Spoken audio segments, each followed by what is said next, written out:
Good evening. Hello, hello. Welcome, one and all. I'm John Oxendorf, the founding director of the Morningside Academy for Design, and we're thrilled to have all of you here. And this evening, we will begin with a land acknowledgement. The Morningside Academy for Design acknowledges Indigenous peoples as the traditional stewards of the land and the enduring relationship that exists between them and their traditional territories. The land on which we sit is the home of the Massachusetts, the Pequot, the Shawmut, and the Mashawamak. In the 19th century, the traumatized remnants, refugees, and survivors of these groups and others formed the Wampanoag to consolidate their position and become the inheritors of the land. We acknowledge this painful history of genocide and forced occupation of their territory, and we honor and respect the many diverse Indigenous people connected to this land on which we gather. We're here today and this evening to discuss designing climate futures. At the Morningside Academy for Design, we are excited to elevate design as a process, as a way of tackling the world's challenges. In 2 years, we'll move into a new building across Mass Ave in the Metropolitan Warehouse that's being remodeled. Until that building opens, we're doing this nomadic wander around the MIT campus. And so this evening, we're in the MIT Welcome Center. We're thrilled to have you here with us. And I point out this is something of a climate week at MIT. Tomorrow, there are two events, the MIT MCSC and LCAU. MIT, we love our acronyms. These are both full-day conferences on climate with some aspects of design. And it's also important to highlight that 6 months ago, when our new president, Sally Kornbluth, was introduced at her inauguration, she made climate and the climate crisis the centerpiece of her administration. She said, this is what we have to work on for the next 10 years. When we launched MAD a year ago, we had a whole series of inspiring presentations, and we didn't have as much audience interaction. So today, this afternoon, we just came out of a series of 3 workshops. Many of you were in the workshops.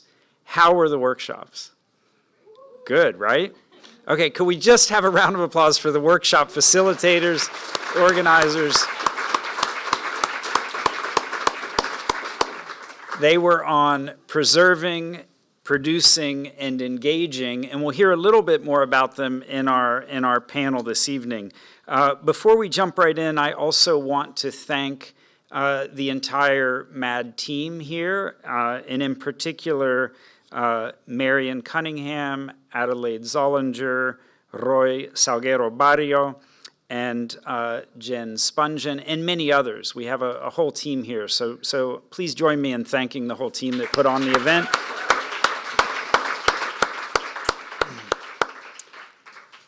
There's a whole lot more I could say, and it's always dangerous putting a professor in front of a microphone, but we're just going to try to jump right in. And tonight's forum, we're going to hear from 4 really dynamic thought leaders, and then we're going to have a chance for discussion, interaction, and Q&A. And we have action items from the workshops on the wall, so check those out if you haven't. So to kick us off, I'm going to introduce tonight's moderator, who will help us run the forum, and this is my colleague, Professor Maria Yang. She is a professor of mechanical engineering, associate director, works very closely with us for MAD, and also she's the deputy dean of engineering across all of MIT. So, Deputy Maria Yang, over to you. Thanks, John. Thank you. So I have the wonderful task of introducing our sort of incredible lineup of speakers today. And our format today is we'll have each of the speakers come up and speak briefly, maybe 10 minutes or so. And then at the end of the talks, we'll have a sort of moderated panel session where we'll have a couple of questions for the panel. And at the end, we'll open it up for the audience to ask questions, maybe for the last 15 or 20 minutes. And I think I have, okay, where are the little, there it is, sorry. So this is our wonderful panel of speakers, and I will introduce each one individually, and they can come up and speak from the slide panel. So first up, I'm delighted to introduce Paula Ehrlich. Paula J. Ehrlich is the president and CEO of the E.O. Wilson Biodiversity Foundation. She's the co-founder of the Half Earth Project and has led the development of the Half Earth Project map. So please join me in welcoming Paula.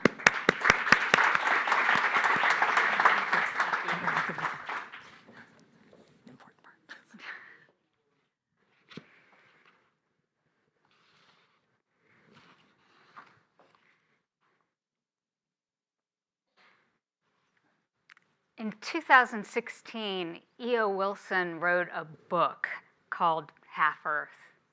And in that book was a promise that if we protected half the Earth's land and sea, that we'd manage sufficient habitat to safeguard the bulk of biodiversity. And living Earth, all of it, could continue to breathe. Half Earth aimed to solve a problem, the thing we need to turn our attention to beyond the changing climate, and that is the very loss of the fabric of our planet, the loss of biodiversity. Now, the extinction of biodiversity has become a crisis because the extinction rate is 1,000 times higher than at any time in human history. In May 2019, the United Nations issued an apocalyptic report about mass extinction. The report warned that 1 million plant and animal species were at risk of extinction. 1 million. And of course, when the story hit the page, it mattered because somewhere in the core of our humanity, we recognize these creatures. When we're touched by the story, we naturally feel compassion for them.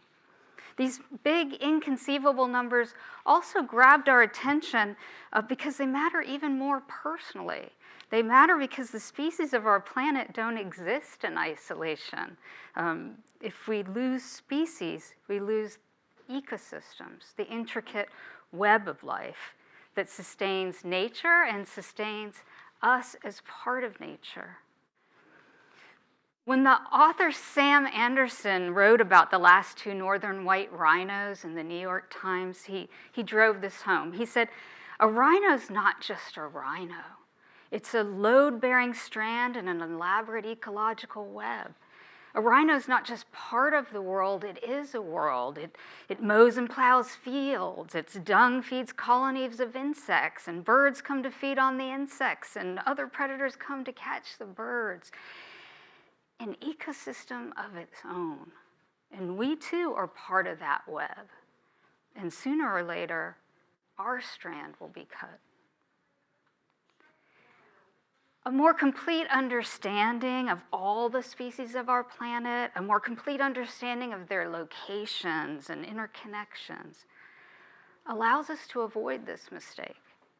It allows us to avoid the unintended disruption of the ecological web that sustains us and sustains all of life. Having this insight also allows us to connect more fully with each other and all of life, and to support a more enduring ethic to care for our planet. But as the French writer Jean Brouet said at the brink of World War II, all man's troubles are due to the fact that we do not know what we are and cannot agree on what to become. More often than not, we stumble forward in a hopeful chaos, trusting that the light on the horizon is the dawn and not the twilight. So with Half Earth, E.O. Wilson's intention was to create a goal of human endeavor that united the best of ourselves, our unique insights, our unique expertise, to work together to achieve a grand goal and to ensure that we left no species behind. This is not just important conceptually, it's important inspirationally, because if you look at history, this is the sort of moonshot ambition that drives humanity, that inspires us to lean in and do something extraordinary. Remember when John F. Kennedy announced the space program, he didn't say, by the end of this decade, we'll make good progress towards landing a man on the moon and getting him home. He said, by the end of this decade, we'll send a 300-foot rocket on an untried mission to an unknown celestial body 240,000 miles away and return it safely to Earth. And our collective imagination exploded, right? We can do it. We can solve this immense problem. So why half? Why the goal of half? Well, habitat size and the number of species it can sustainably support are mathematically related, not linearly, but by the fourth root. 15%, our current level of global protection's not good. Half Earth is ideal because the math allows us to predict, as a principle, that it will allow us to save the bulk of biodiversity. As a solution, it's also got just the right mix of simplicity and latent power to embody hope.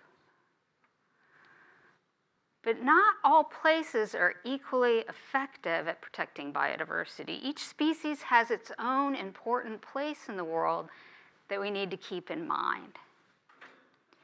So, how do you design for conservation?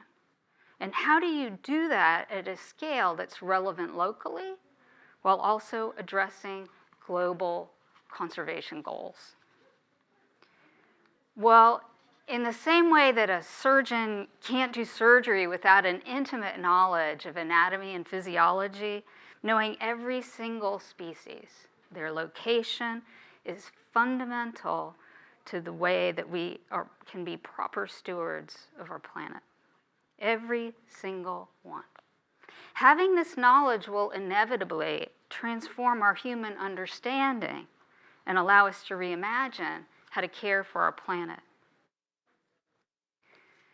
So, the Half-Earth Project's ambition is to map the geospatial location of all the species of our planet at a high resolution to inform what places offer the most effective path forward for protection of endangered species and endangered ecosystems. We call these places for a half-Earth future, places that are high priorities for conservation, places with extraordinary species richness and rarity that are currently unprotected. But to achieve our targets for conservation, we need a way to measure and nurture success.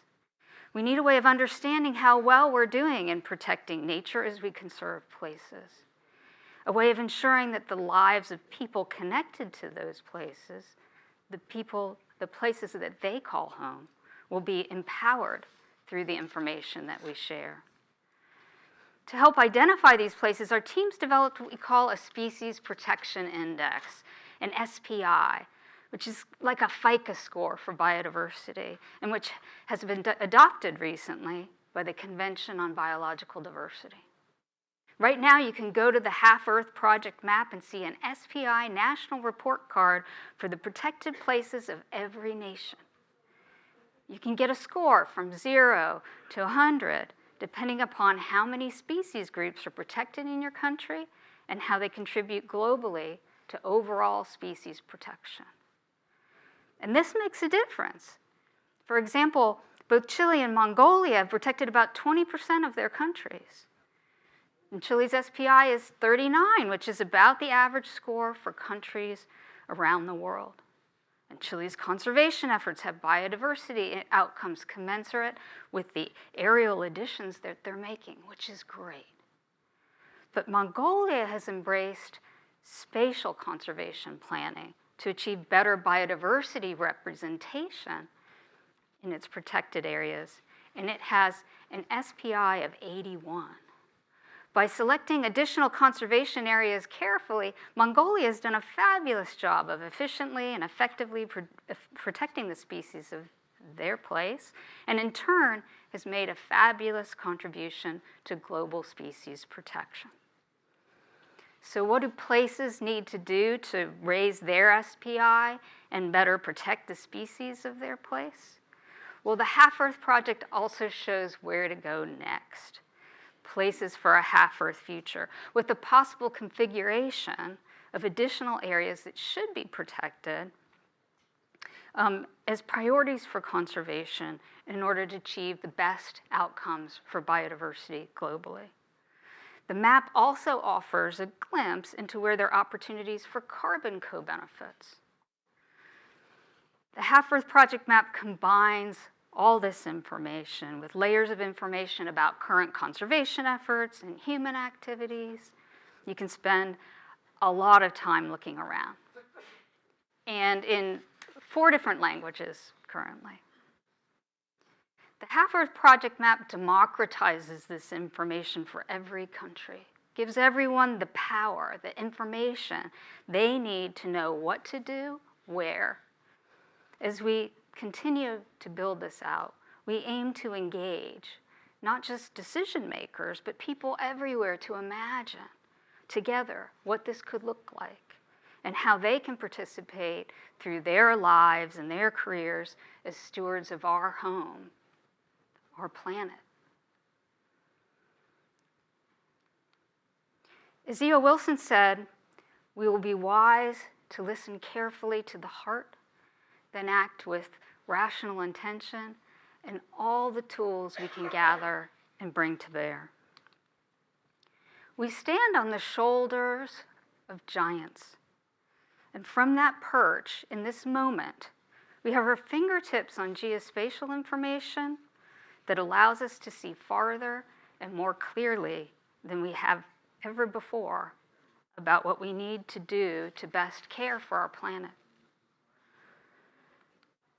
I'm particularly excited as countries are inspired by Half-Earth to adopt their own targets for conservation, such as has been recently adopted by many countries, the goal of 30 by 30.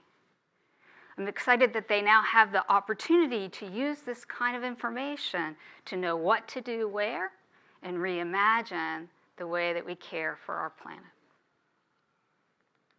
So, can we decide together to get to Half-Earth?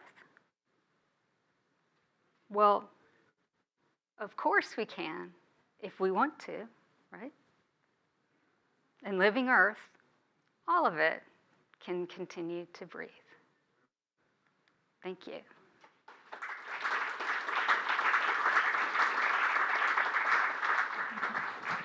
That was wonderful. Thank you so much.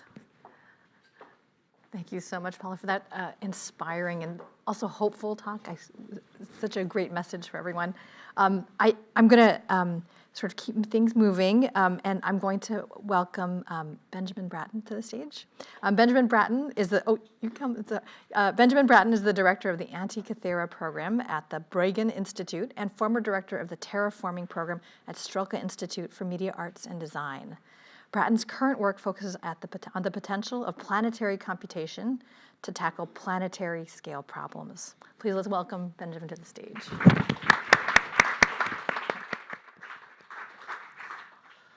Thank you, Maria. Thanks very much for the invitation.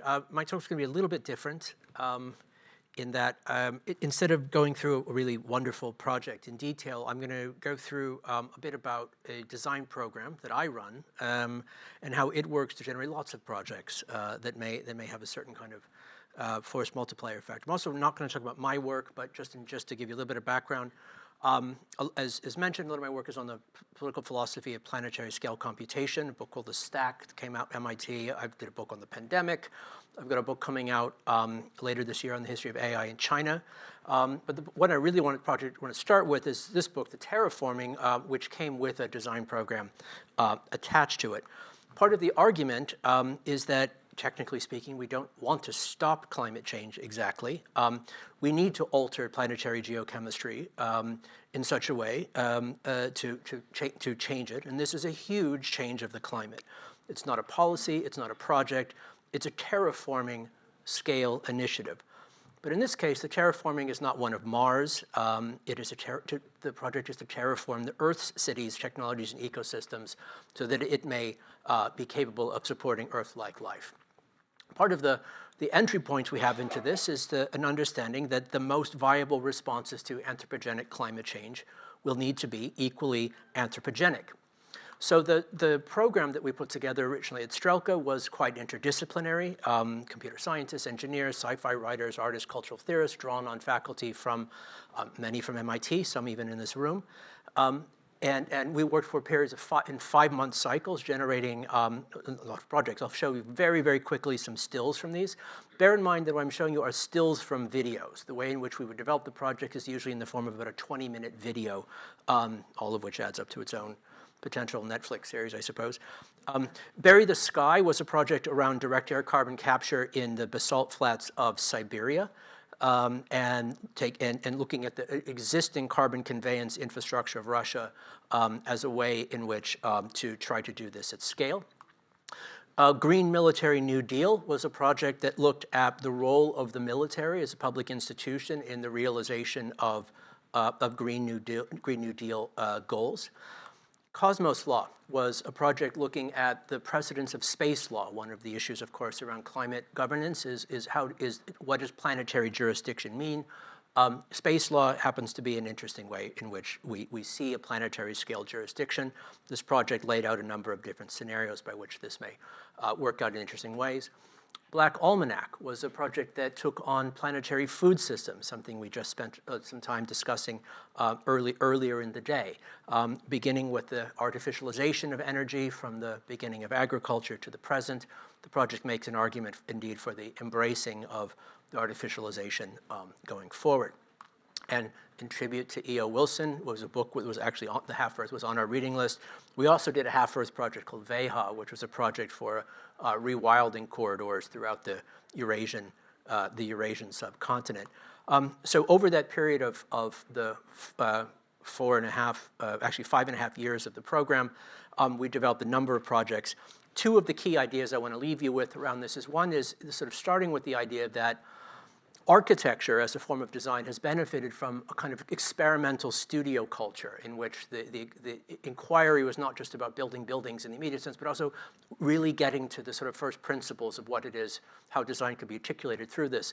Part of the idea was also then to the extent to which society now asks things of software that it used to ask of architecture, namely the organization of people in space and time, that the design and conceptualization of software infrastructure deserves its own kind of experimental studio model as well. So this project, which again went for sort of 5 years, 33 project films, 65 faculties, 112 researchers from 34 countries, as you might imagine, closed abruptly when the war started. Not only this program, but the whole Strelka Institute closed in protest when the war began.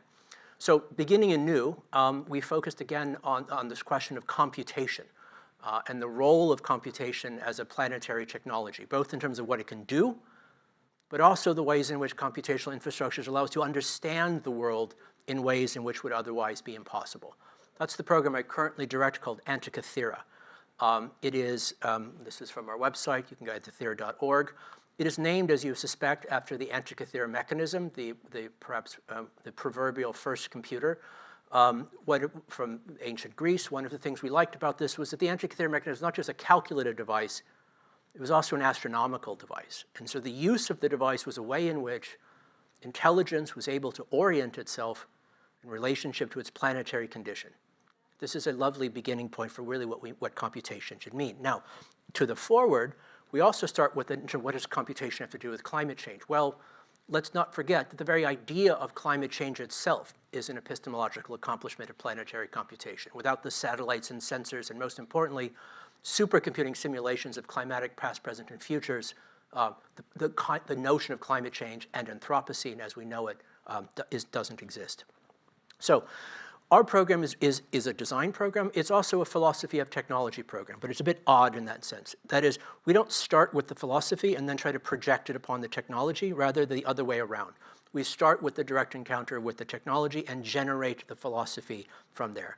Our 5 areas of research, I won't go through these in too much detail, roughly AI, recursive simulations, hemispherical stacks, which is computational geopolitics, synthetic Cadillacs with economics, and planetary sapiens, which I will say a little bit about, which has to do with the location of computational intelligence in the longer arc of the evolution of planetary intelligence as such.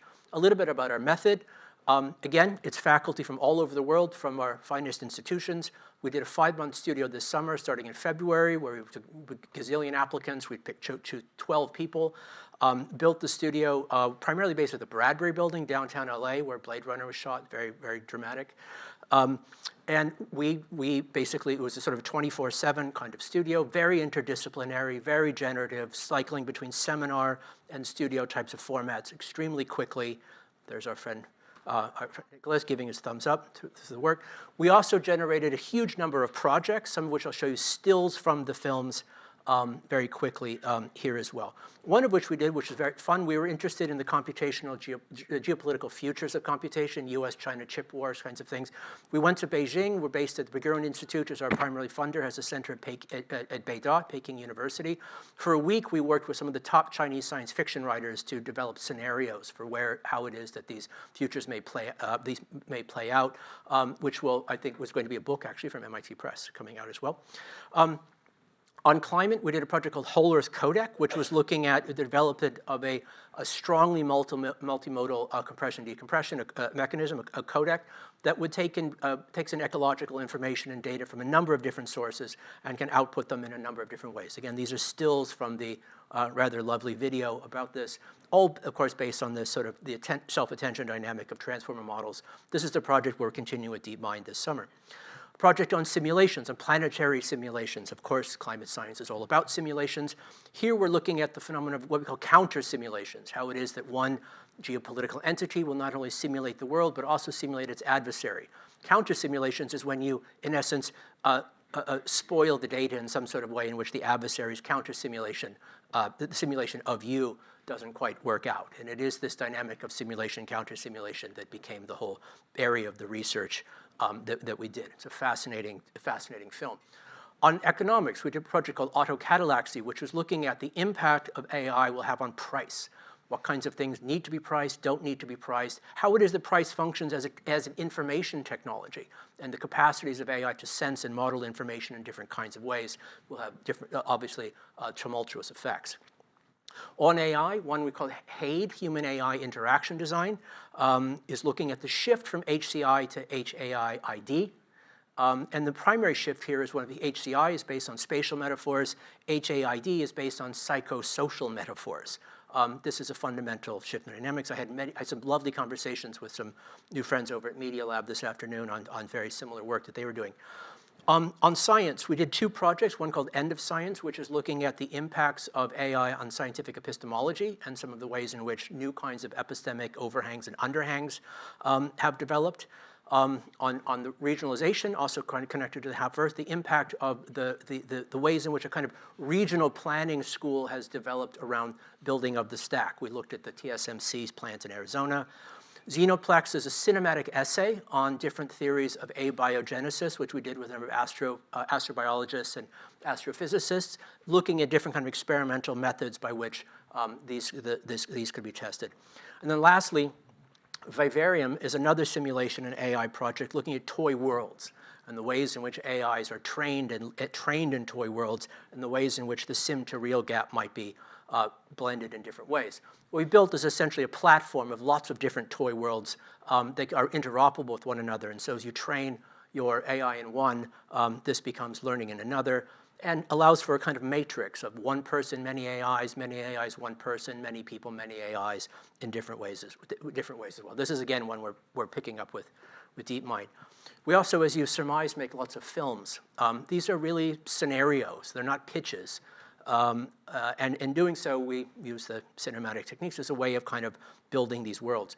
We also do a lecture series, which we also build in films. This is a talk I gave in London just a couple months ago on sort of a critique of the idea of AI alignment, which is posted. I'm happy to show you. And if you speak to me afterwards, so anyway, this is what we did in the first 5 months. What I've just shown you is sort of our first 5 months of the program. Doing considerably more next year. We've just published a big 600-page report. I'll be happy to give you the URL to download it a bit later if you want. Next year, we are doing a lot of work with USC, Tsinghua, DeepMind Cambridge as mentioned, and as you see here on the planetary sapiens theme, we'll be back here in Cambridge in the fall working on this with a number of groups here. Let me leave you with one thought, because I think I'm at the end of my time. As I said, we think of this program as it's a philosophy of technology program that uses design studio methodologies as a way of developing scenarios. Or it's a speculative design program that happens to be driven by a rather specific philosophical agenda. It's really both at once. But the real idea is this, is that, and I strongly believe this, there are certain points in times in history where our ideas about what might be possible and what it is that we like to do are ahead of our technologies. And so 19th century dreams of space flight might be an example. There are other points in history, however, where our technologies and what they're capable of doing is ahead of our ideas. It's ahead of our concepts. It's ahead of our ability to articulate and to adjudicate and to make sense of them. That's where I think we are at now. And in that point in time, the role of philosophy of technology is rather different. It's not about projecting things onto the technology. What would Hegel think of driverless cars? It's rather the other way around. How do we generate the concepts that we need so that we can orient planetary computation and not only be oriented by it? Thank you.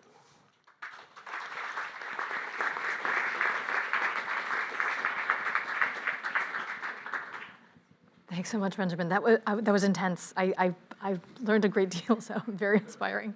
I'd like to introduce our next speaker, who is Janelle Knox-Hayes. Janelle Knox-Hayes is a professor of economic geography and planning in the MIT Department of Urban Studies and Planning.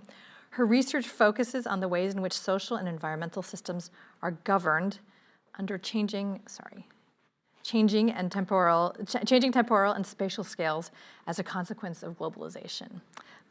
Please welcome Janelle to the stage. Thank you.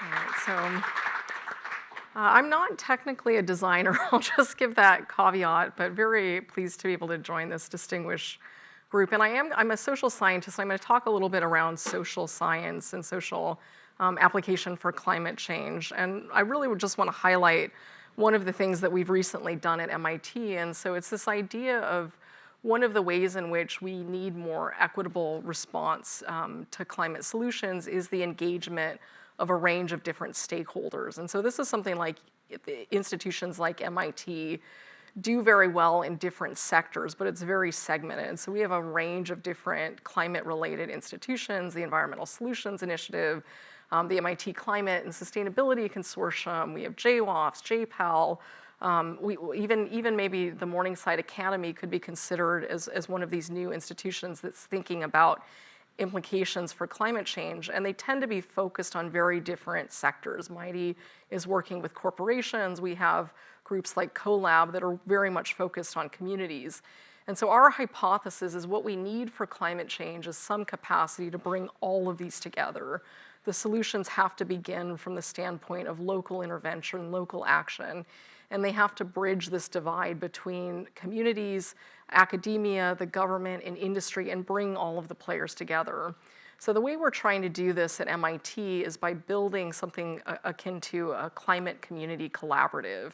And so to start or launch this initiative, we hosted a symposium recently in September, and I want to kind of overview what happened at the symposium, how we're carrying forward, and the kind of impact that might generate. So this brought together stakeholders from across the greater Boston area. And again, there's this challenge of scale. For the sake of the launch of this symposium, we decided to focus on the 14 municipalities in Boston. And it's by no way saying that that's the only thing that matters or we can do this in isolation. It was just creating a kind of scope that makes a partnership or a collaboration possible, with the idea that in time this can create a model that other cities can replicate or that can extend to other areas and draw other actors in. And it's trying to bridge an advanced interdisciplinary approach to working in a fashion that's more equitable, just, and effective for climate solutions. So the idea of this collaborative is to form a kind of knowledge sharing among the various types of climate experts, academic, operations experts, industry, policy, and community-based. And we use this symposium to bring them together and to begin to define the collaborative. So I'll explain a little bit about our agenda and how we did this. We also think it's an opportunity for initial listening and dialogue via exploration of what's already happening in the greater Boston area and how academic institutions in particular can work together to catalyze that. So within this group, we had a kind of spontaneous breakout session that led to the call for a larger convening of tribes in the Northeast. And I think this is something MIT is interested to explore, how indigenous and academic collaboration can more effectively tackle equitable climate actions and benefit all communities. It's something Harvard has also been considering. They held a responsibility and repair workshop or symposium and invited the local tribes in to think about the shortcomings and the deficits in that historical relationship and how they can move forward building. So we're looking at all pieces of this. The symposium itself, we reached out to more than 300 individuals. We had 150 or more attend the symposium, and it really drew together a very diverse group of different types of NGOs, different municipal government representatives, different elements of civil society, and then also we had 10 different universities from the region participate and engage. And we had a number of different activities that were meant to really center this workshop on understanding needs for a collaborative, how this would work in a concrete vision within the Boston area, and then capacities. So what you can see kind of in the center of this diagram is one of a mapping exercise we did, where we gathered data of registrants about their needs, what their organizations need to be more effective in their climate interventions within the city, and then the capacities they could bring. And coming in, so we organized a series of categories on a large wall, and then we used Post-it notes. First, all of the organizations went up and they put up their needs in one color, and then we had them walk the wall and look at what was represented and take a different color of Post-it and map to it their capacities. So we directly mapped, and now we're mining this data and looking at different ways in which we can start to build relationships within the region. So the overview, we started with kind of understanding a state of affairs within the region. We looked at the state of the state, what is being happening within Massachusetts at the state level. We had Julie Wormser come and present for the Mystic Valley watershed, which encompasses more than, I think, 10 different municipalities, and she presented a lot of the work they're doing to bridge collaborations across a broader region and sort of thinking outside of the bounds of the municipal action, because one of the things that's happening is all of these municipalities are in the process of doing climate action planning, but there's a lot of challenges around capacity and integration between different municipalities. So how do you build that larger scale? We think this is one of the areas where the academic institutions can be a big support in bridging. And then we had a presentation from Jason Stiting, the Natural Resource Director for the Wampanoag tribe, to also think about the non-human in this. It's really going to center an indigenous approach, and one of the ways they're doing this is to adopt the herring. So they have a legal process right now to adopt herring within their traditional territorial waters, and they think that giving personhood and custody of the herring to the tribe is one way in which they can represent the river system with a better legal standing, so that it's incorporated and considered in legal planning. So we sort of oriented this view of what's happening. Then we had one presentation from Eastie Farms thinking about what some of the local communities in more underrepresented areas are doing within the city and where they need elements of support. And from there, we hosted a session of case studies where we had 10 or so different case studies of successful collaborations, form roundtables, and we allowed participants to join those roundtables and then understand some of the most effective collaborations that are ongoing in the city and how these could be scaled up and built out. And so as our next phase of sort of building this collaborative, we're actually going to start hosting site visits for the network that formed out of the symposium at these different sites, so that they can get a deeper dive into what's being done in the region, and when we can form partnerships through that.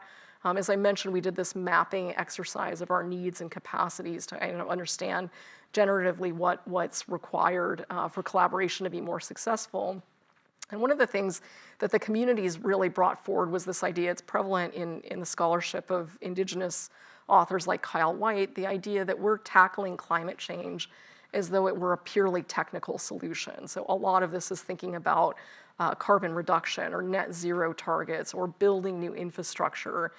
And to be effective, we have to realize that it's also social. There's also a relational approach that's required. So as we're facing an ecological tipping point for many of these communities that are essential to a just and efficacious response to climate change, there's also a relational tipping point that's already been crossed. Before we can even get to climate, we have to rebuild relationships.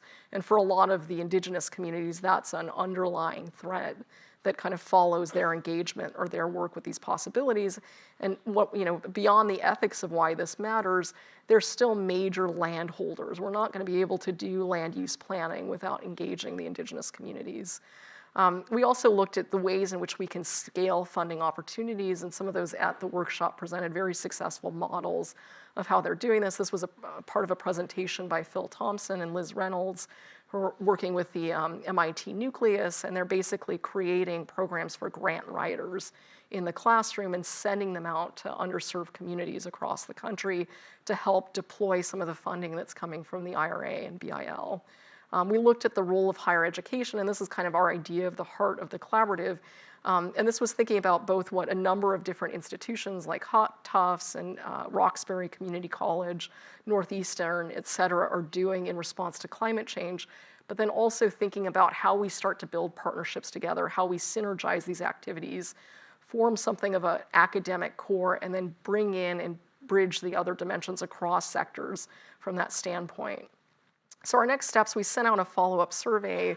We've also built a LinkedIn group as one way in which we're starting to connect and build out the forming network from this symposium. We have a number of students that are working on analyzing the extensive data that we got from our various sessions, and we're going to generate a report that will come out hopefully early next year that synthesizes all of the information we gathered. We've been holding meetings with both our advisory committee meeting that helped set up the symposium with us, and then we had an external academic group that we are now forming into this academic core. And so we have two sets of site visits that we're organizing to begin to build the community collaborative. One is site visits with the academic team partners to better understand the distribution, operations, needs, resources of each institution. Because as you can imagine, what MIT is doing or what MIT needs is quite different from Roxbury Community College. The type of stakeholders MIT is going to be able to engage is quite different from the stakeholders that Roxbury Community College is going to be able to engage. So kind of understanding and mapping those different relationships is critical to forming a core. And then we're also starting to host to engage the broader symposium participants, site visits to the various case study partners so that we can get a deeper learning, deeper knowledge dive into what's actually happening in the region. And then finally, so again, sort of thinking about this as beginning as this local academic, government, tribal, community, industry partnership and forming at catalyzing different activities at different points across the region. We're also highly aware of other types of activities that are forming around this. So there was 2 weeks after we hosted our symposium, the Boston Green Ribbon Commission hosted or was part of a climate beacon project. And rather than seeing these as competitive opportunities or competitive projects, we really think there's a strong opportunity for integration. The Beacon event, I don't know if anyone here was at that, it's operating at a more macro scale, so bringing in kind of a higher level government operation. It's also much more industry focused, and so it could be a really nice partner or there could be a nice synergistic relationship with a community climate collaborative. All right, so follow-up steps, follow-up recommendations. We're trying to grow the collaborative. We're thinking about how we can operate the collaborative. And then also, for now, this is being hosted in-house in somewhat, an anti-hierarchical partnership fashion with the other academic institutions. But we're thinking about major grant funding, how we would go out and do this to build something like a secretariat that sits between the institutions and host this activity for the region. So I'd love to talk more about that and hear your ideas and thoughts in the dialogue. Thank you very much. So we'll turn it over to Mayor. Thank you.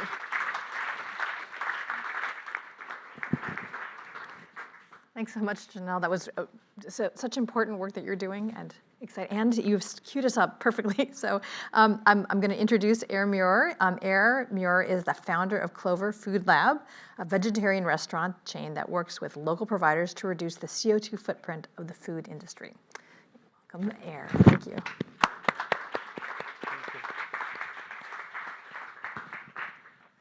Hi, everybody.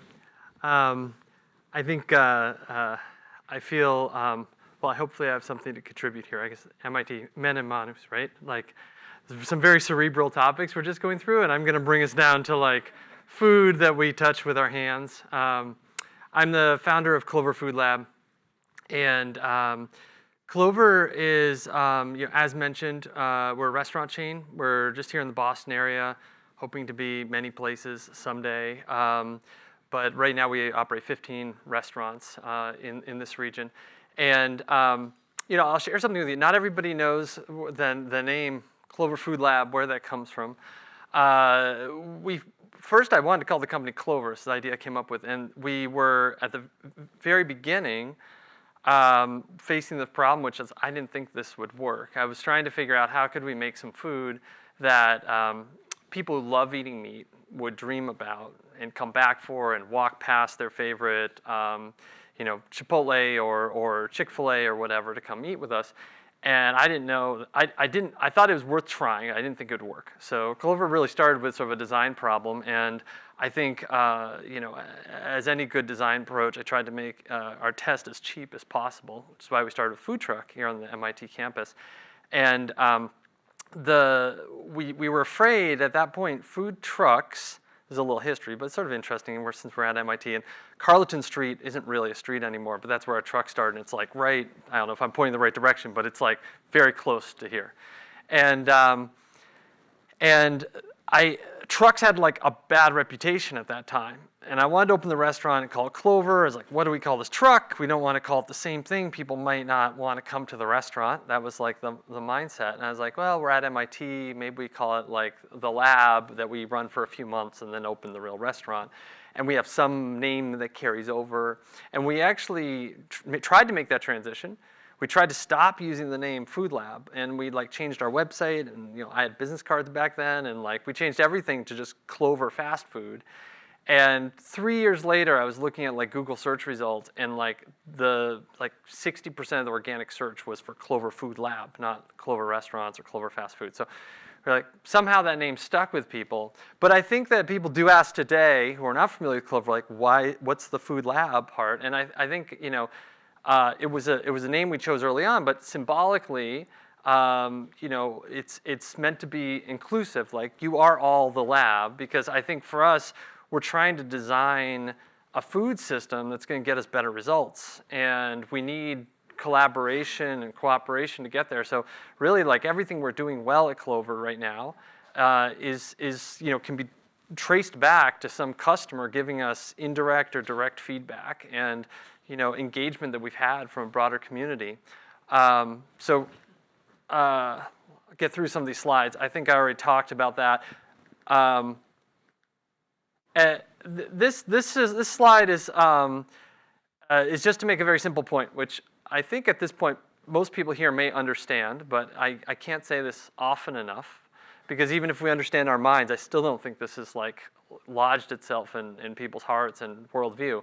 But using animals for food is equivalent in terms of its impact on CO2 emissions and global warming. It's equivalent to the internal combustion engine. These things are like at the same level, which is a pretty wild idea. And there are actually lots of other impacts that are the result of using animals for food. There's a lot of loss of species, biodiversity, because a lot of our deforestation, most of our deforestation that's happening right now is to produce food. And most of that's for cattle grazing and things like that. But it also, erosion, there's lots of other effects. But if you want to just think about climate change, there's this very, very direct impact to the way we choose to eat and the way we choose to fill out our calories and the impact that we're having on the planet. And this is the thing I learned about in 2008, and I found shocking, and I was suspicious of, and I did more research and convinced myself it's not only probably true, but it's something that is underinvested in. I think that's true this day. There's a lot of progress, but I still think if we look at the various things that matter to climate change, there's not enough people working on food solutions. So the challenge that I wanted to try, and this isn't the only way to take on that previous slide. I'm hoping that people have success in lots of different efforts that can help us decarbonize our food system. But the thing I was interested in was, can you make meat-free meals that meat lovers will dream about? And partly, like, this was interesting to me because I really like food a lot. So as I imagine what that future looks like, whatever the design parameters are, I would love it to taste great. You know, I'd like future to be like delicious and enjoyable. I don't want it to be like punishment eating. So this, you know, this is what set our path. And I found this old picture, which I thought would be interesting to this group because we're talking about like design and design solutions. So, and as I mentioned, like my belief is you just do the cheapest possible thing you can to get an answer. It's going to let you collect more and better information. And the cheapest thing I could do to explore this idea, I was working at McKinsey & Company at the time, and I had a lot of vacation time because I worked too much. And I took it all at once. So I had like 6 weeks of vacation time all at once. And I went and got a job at Burger King and Panera, but I don't have a picture of the Panera one. And the Burger King uniform is much better too. And I just worked there for 6 weeks to see what, I'd never worked in restaurants before, and I just wanted to see what's it like what's the pace, what's the flow, you know, what are people doing. It was actually really uplifting. You know, I don't want to take too much time, but a little story, it's really cool. When I was working there, you know, I saw there was like this little thing that happened which gave me insight and hope, like more broadly for food and that delicious future I really want. Just a week and a half in, one of the assistant managers was showing me, I'll show you how to make the cookies now. I said, okay. And so she took me, and there's like this special oven, frozen cookies, because everything comes out of the freezer, like at Burger King. I don't know if people know this, like about our food system in general, like everything comes out of the freezer. So it comes out of the freezer, cookies, you put them in, you hit a button that says cookies. But she had like a little kitchen timer. I'm not even kidding, like a little kitchen timer, and she set it at a different time. And she's like, if you let it do the whole cookie setting, the cookies are sort of hard and they're not really that good. But we take them out, we use this timer instead, and we take them out a little earlier, and they're more gooey and chewy, and customers like them better, and they're a lot more delicious. And I thought, that's amazing. Like, we have somebody at this like Burger King in Winchester, Massachusetts, who's getting paid at the time, you know, $6.15 an hour, and is trying to like go around like the heavily engineered cookie that Burger King corporate wants to make because they think it's a little more tasty, right? It was really cool, and like probably her job's a little bit at risk there, but she was like trying to make something delicious. So I actually had a really good experience there, and it led to buying a food truck, and that's Clementine, and we just put in our first college application last night. So this Clover just hit its 15th birthday, so this is a while ago now, and that's me on the first food truck. And really, you know, we just started out trying to ask people questions. What do you think of this? What do you think of that? Without any preconceptions. Like we really wanted to know if somebody didn't love something, we don't want them like just nodding and smiling. And it's really hard to get people not, because everyone thinks when you ask them, do you like what I made you, that you just want them to say yes, thank you. But we really wanted to hear what people really thought. So we learned lots of different ways to go about that. And we start out first day with just one sandwich on the menu. And then we came back the second day with a different version of that sandwich. And then we came back the next day with the second sandwich. And then third day without that sandwich because no one liked it. And we went on like that until we had a core menu. And this looks sort of impossible, like in the post-COVID era, to like imagine this many people in one place. But this is what started happening, and it was a lot of fun, and you know, took on a little life of its own. And then we moved into restaurants, and some people might recognize the restaurant. When we opened that restaurant, you could actually look over and see the food truck because they were both operating at the same time. And this is another one of our restaurants. This is over at the Harvard Science Center. And you know, we continue like developing solutions for this problem. This sandwich, our chickpea fritter sandwich, the falafel sandwich, has become Boston's favorite sandwich. And more of this sandwich, you know, we sell more units of this sandwich in Boston every day than any other like sandwich. So it's really fun.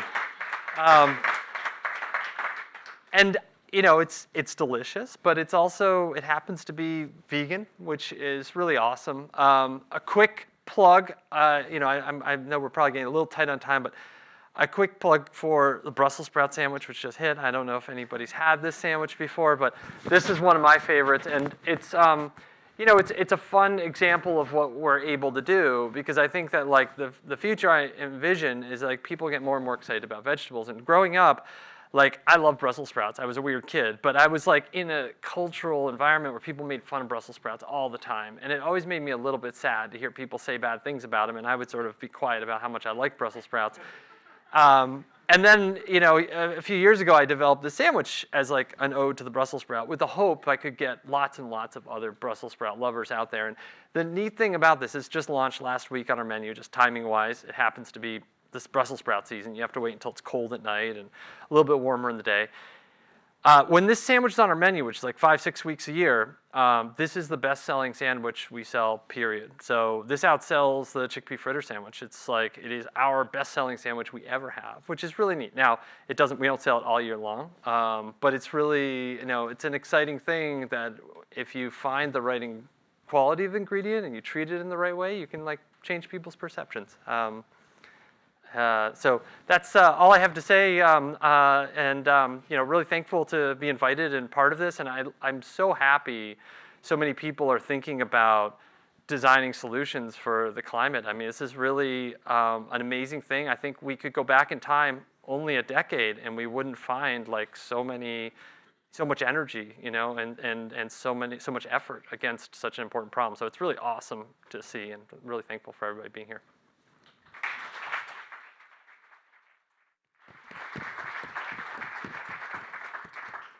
Thank you, Air. I'm also a Brussels sprouts person, so it makes me very happy, and I'm excited. Yes, let's hear for the sprouts. So I'm gonna invite our panelists to come up to the front and take a seat, and you can sit wherever you like, and then I will moderate from there. And I think yes, thank you. Oh, great. So can you hear? Okay, you can. Yes, sorry. Untethered. So so we'll take a breath, and what I'm going to do is I'm going to ask 2 questions in our sort of moderated portion, and yes, and we have time. And you can feel free to answer or not. You don't have to, and you can also build on other people's questions. But I'll start with this one, which is in your presentations we saw very different approaches to technology. Some were very tech heavy, and some were less reliant on technology. And in a place like MIT, there's just a lot of optimistic confidence about the possibility of technological solutions to climate change. What thoughts do you have on the ways that design and technology might work together in addressing climate and environmental challenges? And you can raise your hand, or I can call. I'll go first. I just have a short answer, and that is that the kinds of information that we're talking about, the data, is so complex that design actually becomes really critical in helping people be able to engage with that information, understand it, know how it's important to their lives, and that kind of thing. I think if we really want all of the things that we're beginning to understand and know about our world to come to life and help to solve the climate and conservation crises, we need design, right? That's the thing that it's like the leveler across all these deep areas of expertise across which we can communicate and understand the problem together. I love that. So it's a way to connect to people, all this information. Yes, okay, that's wonderful, thank you. And make complex information come to life for them.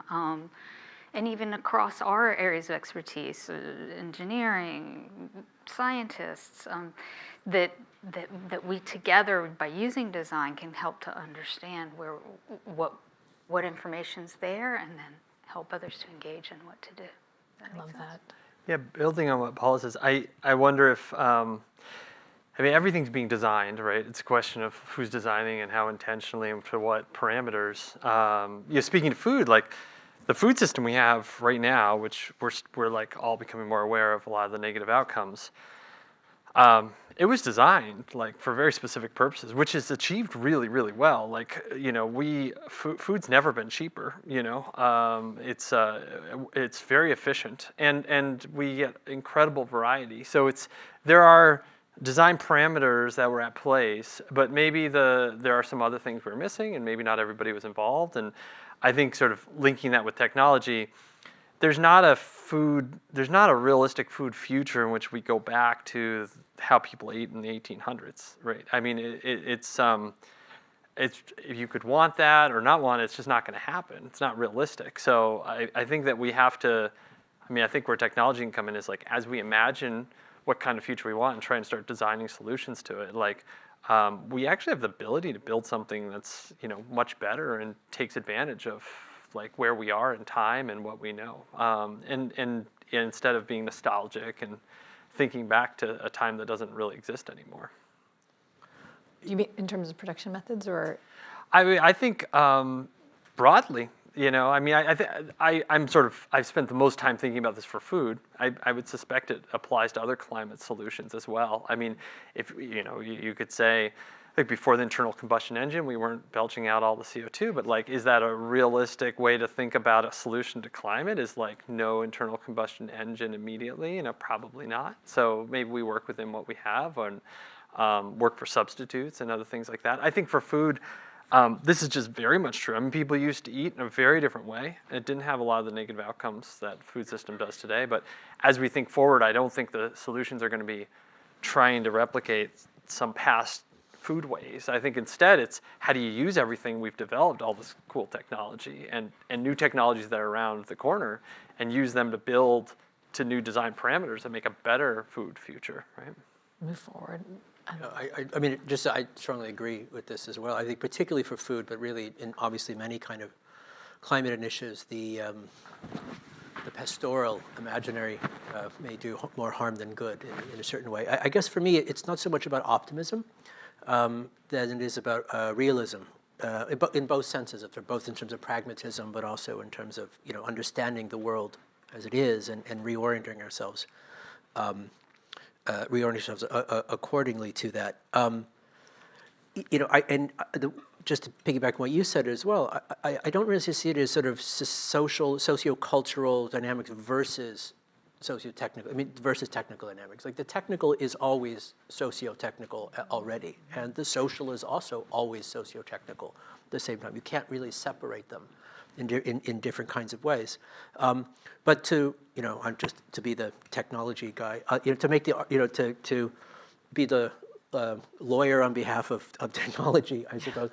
One of the things we've been thinking about lately is simulations and the role of simulations, particularly computational simulations, but not only that as well. And I think it's easy to forget, in a certain sense, that, as I mentioned, that the phenomenon that we refer to as climate change and the way in which we're all trying to mobilize at different scales, at a different tempo, as a kind of planetary political response to this, is in response to what is, at the end of the day, a computational simulations of what the year 2050 is going to be like, right? We have predictive models of this future that are calculative, and obviously the variables are mostly social, more than anything else. But we wouldn't normally think of it this way, but what the planetary climate politics is to try to mobilize a response in relationship to this computational response. This places simulations in a position of tremendous political agency, right? And the significance of this, I think, is also important. I guess one thing I wanted to add to this conversation, also around design, is it's important to remember that climate change is not an event, right? It's not something that is going to happen in the future, that it's like a Roland Emmerich movie, that Godzilla will show up and this will be the climate change. And it's also not something that will be solved in the sense to which, okay, now we're done. It's forever. It's forever. Like we will, as long as there is, as long as there is sapient intelligence, from this point going forward, the question of how we will compose the planet, how the planet will be made, terraformed, if you like, what way or another, is a permanent condition. And so the question of what viability means, of how it is that we can have that the long-term viability around this as well. Like this is the design question. This is around this as well. And it's really about the social and the technological at the same time. It can't be separated. I think that makes a lot of sense to sort of think about them. At MIT, we're very much we separate them maybe too much sometimes. Well, in the humanities, where I live, they get separated too. Yes. With the idea of like, oh, we're not going to deal with the technology, we're going to deal with signs and symbols, and that will solve it. And that's not It's a ceremony. Right. That's not a response. Yeah. Janelle, did you? Yeah, I fully agree with that you really can't separate the social from the technological, but I think too often the technological especially, we try. And one of the ways my lab is working on this is around the idea of offshore wind co-design. So this is a recent project we've been developing where we're trying to push, with a team of engineers, the parameters of engineering. And this could go kind of at the base level where you think about the massive offshore wind systems that are being designed across the country, but many being developed now in the Northeast. And you push the design so that it's integrated with community needs and desires and objectives. And you get very different configurations, you get different ideas of what community benefits are, how systems have to operate once you start building a bridge between the technological designers and the system developers and then the communities that are going to be the recipients of that energy. And this can go from something as simple as like the co-design of the system all the way to the technology itself, where right now, the engineering of the technology is done in silos built around the technical criteria. So different ways to understand the wind speeds, the wave conditions, the different vibrations, and how those impact design. They could equally, instead of just thinking about efficiency and in technical criteria, be designed to community concern. So you could think about even bringing some of the principles of architecture in, where you might have a charrettes and you kind of get the designers or the engineers to understand what is it the community needs, what do they want, and then the technology isn't just about optimizing energy produced over the wind speed, it's about minimizing impact on the whales or minimizing the impact on the fisheries, or maybe even enhancing the fisheries, and you get a very different kind of system or product that is developed out of that interaction. I love that the message there is similar to what Era was saying before about sort of thinking about what your stakeholders really desire and how they respond to things and integrating that. I have another question for the panel. There's a tremendous drive on the part of many students at MIT and other places to engage in climate action, but there's also sometimes a sense of frustration that things are not moving fast enough, and that there are many obstacles that remain, and there's still a lot to do, obviously. So with all of the things that you each individually do, they're ambitious and they aim to be truly transformative. But what are your thoughts on the speed of change? What would speed or facilitate implementing the work that each of you does? I can take a crack at that one. So I think this is actually one of the biggest challenges in climate change, is this sense of the need for urgency and rapid and large-scale deployment. It often, though, leads to poorly considered, poorly developed solutions where you really, for a long-term impact and for a more equitable, just impact, you want deliberation, you want careful consideration, you want solutions to span greater time frames. And so I think that also maybe starts to get at this idea of the ecological and relational tipping point, where we don't want to see a slowness of process as the same thing as inaction. And I think too often there's the sense that if you're being slow and careful, you're not responding to the immediate crisis, but really understanding, as others have said, climate change is going to be a long-term phenomenon, a long-term problem. And so we need to change and adapt our planning processes so we're really accommodating the scale of what's happening and thinking about how our solutions are also going to expand to meet that scale. I really appreciate that sort of sentiment of being thoughtfully considered now, and rather than pay later, right? And then, but that maybe isn't as fast as maybe people would like. That is such a good comment. Other comments from? I would say stay impatient. Like we need, there are a lot of different layers of this. I think that broadly we don't have the political consensus to drive at this problem as hard as we should. I think unquestionably 100 years from now, people are going to look back at this time and scratch their head and be like, what was wrong with everybody?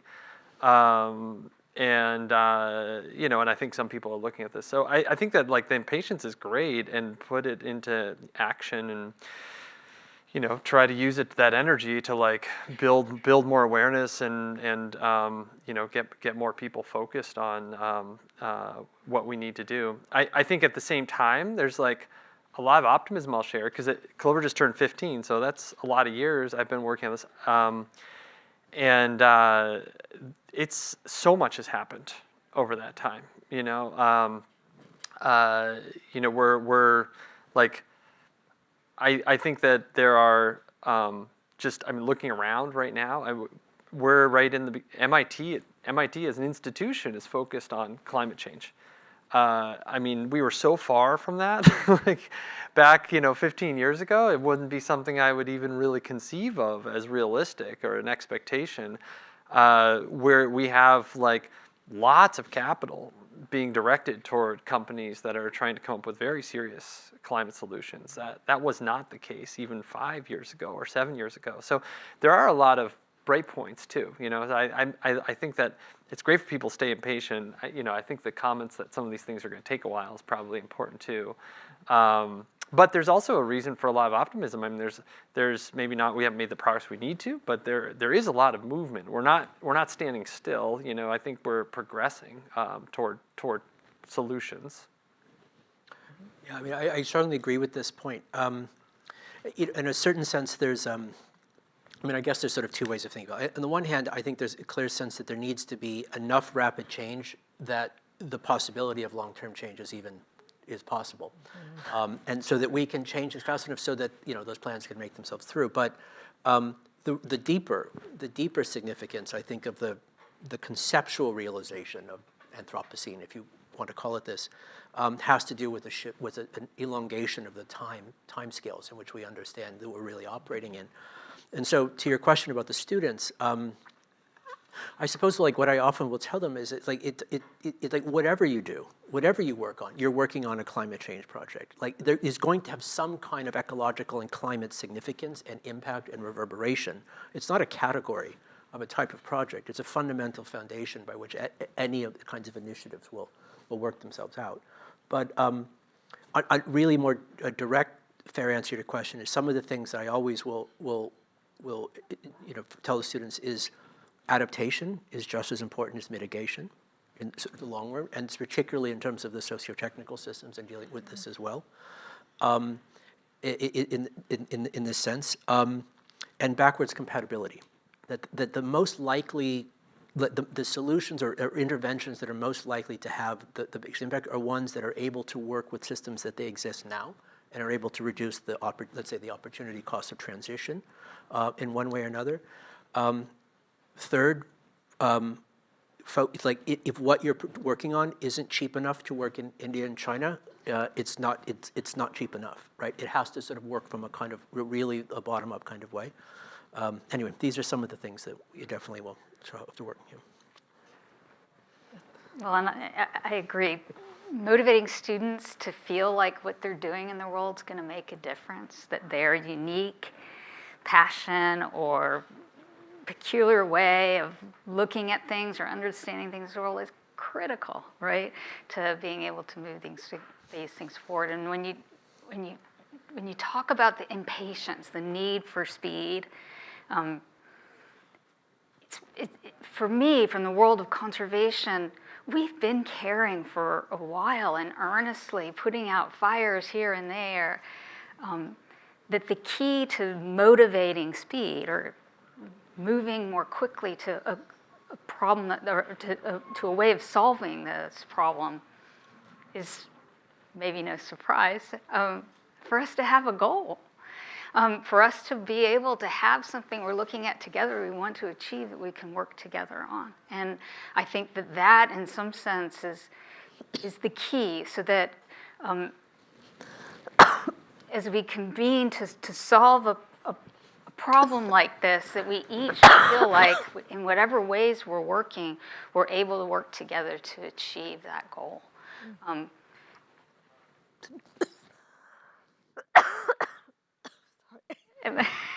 really sorry. Sorry, bad time. You okay? Yeah. Did you have a moment to finish your thought? I'm sorry. No, I think I was there. Sorry. And it was a dramatic response. No. Happens. Yay. I could feel it. So.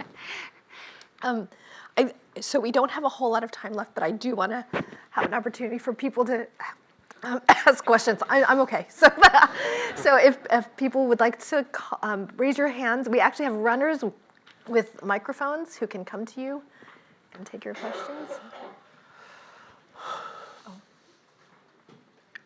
Oh, and in case some online attendees, thank you, are unable to access the live question field, please refresh your browser. Thank you, Adelaide. Sorry, I did not know that. Yes. Hi. Thank you for the great talks. I was wondering on there's been some presentations, especially from Dr. Ehrlich and Dr. Bratton, about these sort of planetary data, planetary simulations. And my question is, I'm a climate scientist. I do simulations. It doesn't seem like they do much. We make simulations of like the world's going to do this, and connecting that to impact is very hard. How do we go from these big models, big simulations, big data, towards the sort of action that is necessary? How do you make that connection from planetary thinking to doing things? Should I go first? Sure. Okay. That's a tough question, isn't it? I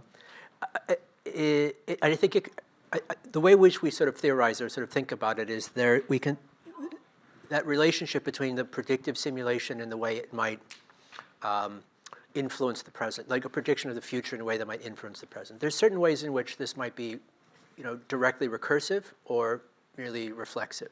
So a reflexive simulation, we would say, is one in which, I see the implications of that. I'm not going to do this, right? And it's a kind of negotiated kind of thing.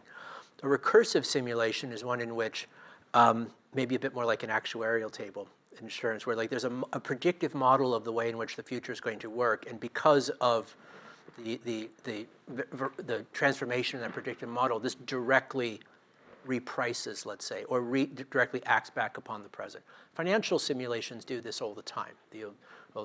McKinsey spoke about the market is an engine, not a camera, where the prediction of the future is actually producing the present in a certain kind of way.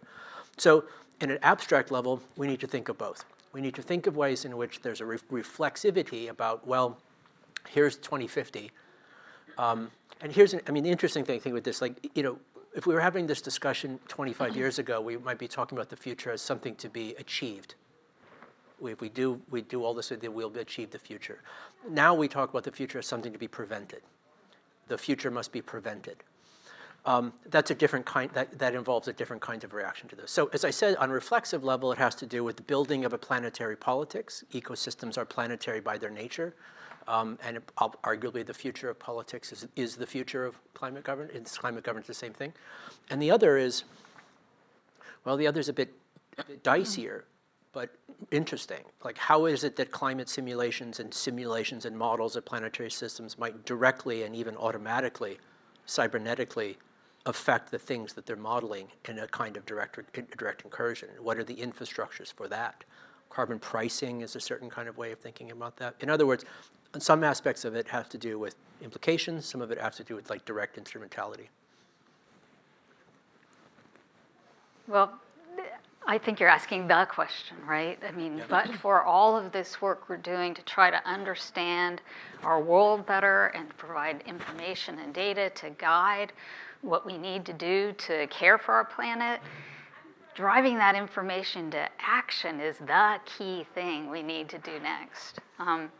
And I do think that as we begin to understand and not just model what's happening, but truly know what's happening, truly understand life as it's organized through genes and species and ecosystems, and really understand how those things fit together to create this web of life that we're part of, that we will have the opportunity to make better decisions to support the future we want to see. And so ways that we're currently driving that kind of information to action is, starting early, right? Engaging students at an early age when they have when they're open to having those transformative moments where they realize that this is important to themselves and their lives. working with communities in the places where they live who have their own unique socioeconomic needs or priorities, and helping them to support their lives in those places and using those as models for others to give us courage, right, about how we can manage these things. And I get that it's hard, but as we continue to model that, as we continue to research and understand more about the species of our planet and how they work together to support us, we have to remember they evolved over 3.5 billion years in this exquisite resilience that supports our lives now. And to the extent we don't understand every aspect of it, we have to, with great humility, continue to try to learn more. And with that information, hopefully, first of all, make sure that we do no harm, and second of all, that we can continue to learn and thrive. That's wonderful. I appreciate that. Unless you have something, I'm going to see if there's other questions. Yes. Yeah, I want to entertain the idea that at its simplest form, carbon, at least the threshold of carbon that we're talking about, is equal to the levels of which capital is accumulated around the country. So therefore, if I'm a frequent flyer of American Airlines and I'm achieving gold status, I'm actually contributing to that threshold. And that same echoes to the salaries of these people in the rooms as well. I want to think through this framework to think about how income bias in this context actually prevents us to attain some of the more challenging ideas that I think are unthinkable at the moment, but are very needed to be also addressed. What do you think about this idea? So I can take a stab at this one. So a lot of my work, my first book is called The Cultures of Markets. And it's all about around 2006 to 2013, I was studying the development of the emissions markets in the United States and Europe, and then as they shifted to other parts of the world. And one of the pieces of this book, what I thought was I traced the economic theory of pricing and pricing externalities and where that came from Coase's theory through the different inspirations. And as I did that, I started to trace economic theory back more generally, both through the heterodox and orthodox theories. And this led to a realization that the primary way in which we divide value into conceptions of use and exchange are fundamentally spatial. It goes all the way back to Aristotle and the Politics. And there was a neglect of time altogether to the temporality of value. And so if you really want to understand what we're trying to do with externalities pricing, is we're trying to reintegrate temporality into economics. And so to this question of what is climate change, is it a challenge of pricing? No, it's much deeper than that. It's a much deeper spatial, temporal phenomenon where the rate at which we're releasing bound carbon from the terrestrial or oceanic reservoirs is much greater than the rate of natural cycling. And so if we want to solve this, it's not just about pricing carbon, it's fundamentally about planetary boundaries and how we bring the activities of human economic, sociopolitical systems back into attrainment, temporal attrainment with natural systems. And to do that, we have to fundamentally reconfigure our economics so that we have some way to generate both a knowledge of the use value, what that means, and externalities aren't actually an extension of exchange value, they're extension of use value. So to stabilize externalities, we need different theories of use, but we also need to entrain temporality into exchange so that we understand the physical, spatial, temporal connotation of what it means to generate and sink a resource, and that's priced within markets, not just this idea that resources across all spatial and temporal connotations can be made commensurate through the price, because they can't. I mean, with red, for example, you take a forest, an old growth forest, that's taken literally thousands of years to regenerate itself or to generate itself, and you price it as though it exists only in this moment. It's equivalent to something else. Yeah. It's not. So I think this is a very important point. I think it's the temporality price, the temporality price, the temporality of the indexing of value, really what price is sort of meant to mean. So negative externalities, as we think about them, are oftentimes things that will happen after the transaction moment. They're in the future for the transaction moment. So going back to the predictive simulation kind of dynamic, how is it, I mean, to the point of how do you fold the externality or the cost of the externality back in, has to do to a certain extent of some kind of model of what's likely to happen after this transaction is done, which was a project that we sort of worked on, probably not successfully.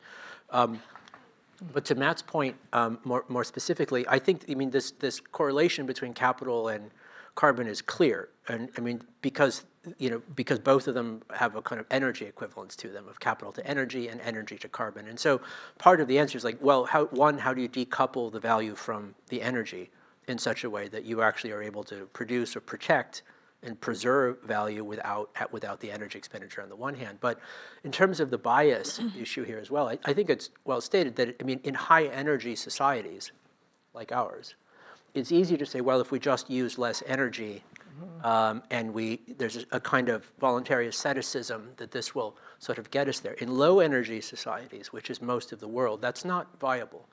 A part of the socio-technical transformation here has to be a continuance of development as decoupled as possible in most of the world, particularly in the global south, but not exclusively in the global south. And so how to do so in this sort of way is a tremendous challenge, because obviously the infrastructures we've built in the past can't simply be exported and continued for all these exact reasons.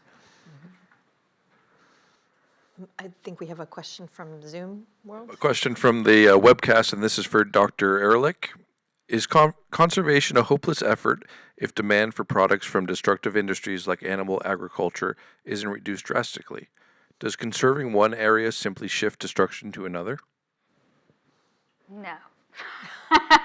There were like 3 questions in there, and I was like, no.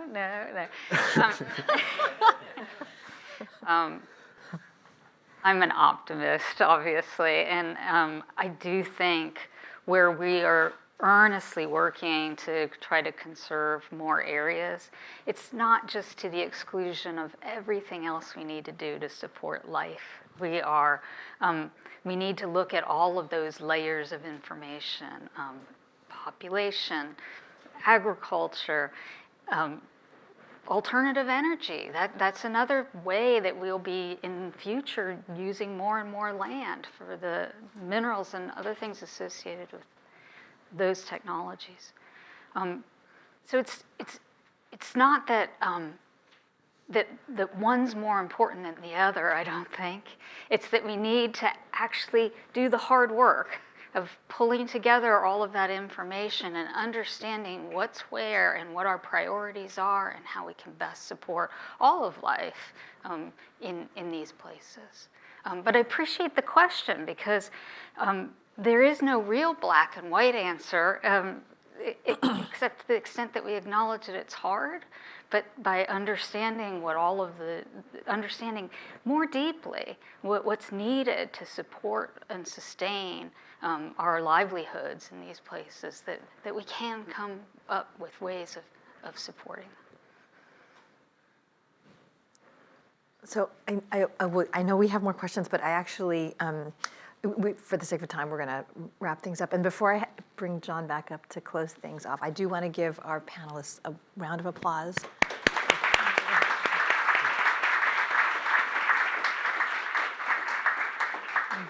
John, if you want to. Well, I'm excited to say we have Clover Food Lab outside. Yes.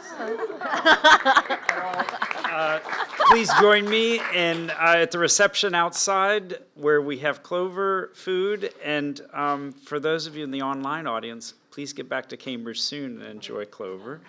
And I just want to say overall, it was an inspiring session. And we know one thing is certain, is that we need thoughtful design to envision the world that we all want to see, that works for people and works for all of the other inhabitants of this planet as well. So with that, please join me in thanking all of our participants, also for the workshops, and join us outside. Thank you all.